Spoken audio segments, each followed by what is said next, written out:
Dr. Reilly, you have stressed in your talk with us today at the Youth Ministry Initiative lecture and in our questions here that one of the most important things a youth minister can do is nurture a community or a relationship in which the adolescent experiences a safe space or a holding space. What do you mean by safe space or holding space, and how does a youth minister nurture that space and bring it into being?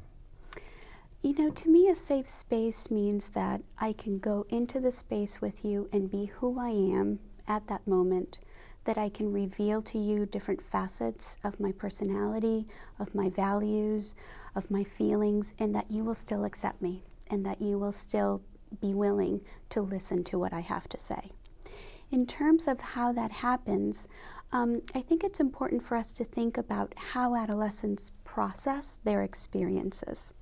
And one of the things that we know is that they like to talk about their experiences in order to process them. They might tell you the same story over and over and over, and part of creating that safe space is being able to listen to that story over and over and over. But importantly, being able to listen to it without rushing into problem solving or into saying something like, don't worry, everything's going to be okay. Because while those are genuinely our feelings and really efforts to comfort someone and provide a sense that things will be okay, it interrupts the processing experience for the adolescent. So they might feel like, maybe something I said wasn't quite appropriate, or maybe something I did wasn't the right choice.